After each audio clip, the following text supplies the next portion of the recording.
भारत में किलों की कोई कमी नहीं है, क्योंकि यहाँ अलग अलग क्षेत्रों में कई राजाओं ने राज किया है और अपने राज्य की सुरक्षा के लिए किले बनवाए हैं। यहाँ ऐसे कई प्राचीन किले हैं जो अपने आप में कई रहस्य समेटे हुए हैं। एक ऐसा ही किला महाराष्ट्र के रायगढ़ जिले के तटीय गांव मुरड में स्थित है, जिसे मुरड जंजीरा किला के नाम से जाना जाता है। समुद्र तल से 90 फीट की ऊंचाई पर बने इस किले की खासियत ये है कि यह 20 समुद्र में बना हुआ है।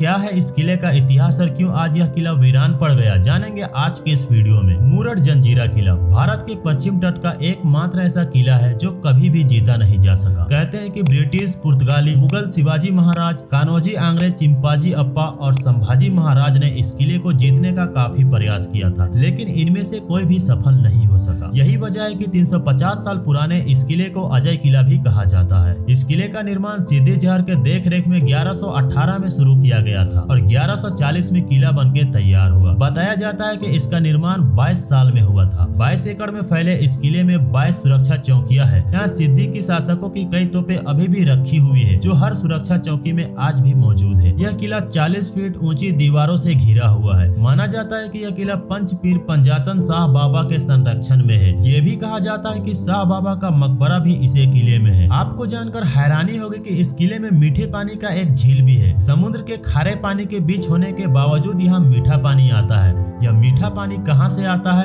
यह अभी भी रहस्य बना हुआ है, लेकिन यही पानी के कारण से यहाँ बस्ती बना और लोग बसने लगे। 1947 तक किले के अंदर लगभग 450 घरों का बस्ती था, जिसमें 2 समाज के लोग शामिल थे। एक था कोली समाज और दूसरा था मुस्लिम समाज। 47 तक किले के अंदर मच्छी मार्केट, भाजी मार्केट, 4वीं क्लास तक स्कूल और साथ ही मंदिर और मस्जिद था। लेकिन 1947 के बाद हमारा भारत देश आजाद हो गया और यहाँ से राजाओं का राजपाट खत्म हो गया। यहाँ के जो लास्ट राजा थे इनका नाम था सिद्दी नवाब। ये छोड़ के इंदौर चले गए। लेकिन अब सवाल ये है कि 1947 के बाद वहाँ के लोगों का क्या हुआ, आखिर कहाँ चले गए वे लोग जो वहाँ रहते थे। दरअसल 1947 के बाद जब भारत देश आजाद हो गया तो यहाँ से सारे लोग आहिस्ता आहिस्ता निकल गए, क्योंकि जब तक राजा था हर चीज राजा से मिल जाता था। लेकिन राजा के जाने के बाद इनके पास कोई काम नहीं था, रोजगार का कोई साधन नहीं था। इसलिए लोग आहिस्ता आहिस्ता किले से निकल गए और जाके आसपास के गांव में बसने लगे। 1972 में पूरा किला खाली हो गया, जिसके बाद किला पूरी तरह से वीरान पड़ गया। आज भी आप लोग देखे होंगे कि चारों तरफ किले के अंदर से टूटे फूटे घरों की दीवारें आपको आज भी दिखाई देंगी। इस किले के अंदर एंट्री करते ही गेट के पास राइट साइड में एक व्हाइट कलर का छोटा सा रूम है। उसी के अंदर वह दरगाह है, जिसके कारण यह किला बनाया गया था। इस किले के अंदर जाने के बाद सबसे पहले आपको जंजीरे किले का सबसे बड़ा तोप देखने को मिलेगा, जिसका नाम है कलाल बांगड़ी। कलाल बांगड़ी तोप जंजीरे किले का सबसे बड़ा तोप है, लेकिन हमारे भारत के इतिहास में यह तीसरे नंबर पर आता है। वैसे कुछ तोप इंडिया में ऐसे भी है जिनका आज हिस्ट्री में नाम ही नहीं आता। सबसे पहले नंबर पे जो आता है उसका नाम है मुलुक मैदान तोप, जो कि बीजापुर में है। दूसरे नंबर पे जो आता है वह है दौलताबाद में, जिसका नाम है मेंदा तोप। और तीसरे नंबर पे जंजीरे के अंदर कलाल बांगड़ी है, जो कि 22 टन का एक तोप है, मतलब कि 22,000 किलो का एक तोप है। और उसका रेंज इतना था कि गोला छोड़ने के बाद 6 से 7 किलोमीटर तक का एरिया कवर करता था। और उसको बनाने वाले ने ऐसा बनाया था कि 12 घंटा धूप में रहने के बाद भी यह तोप हिट नहीं होता था। और ऐसे लगभग इस किले के अंदर 162 तोप मौजूद है। इस किले के अंदर एक बहुत बड़ा सुरंग भी है, जिसको मराठी में भामार कहते हैं। यह रास्ता उस जमाने में सिद्दी जोहर ने समंदर के 6070 फीट नीचे से बगल के राजपुरी गांव में निकाला था। इस सुरंग को राजा ने इसलिए बनवाया था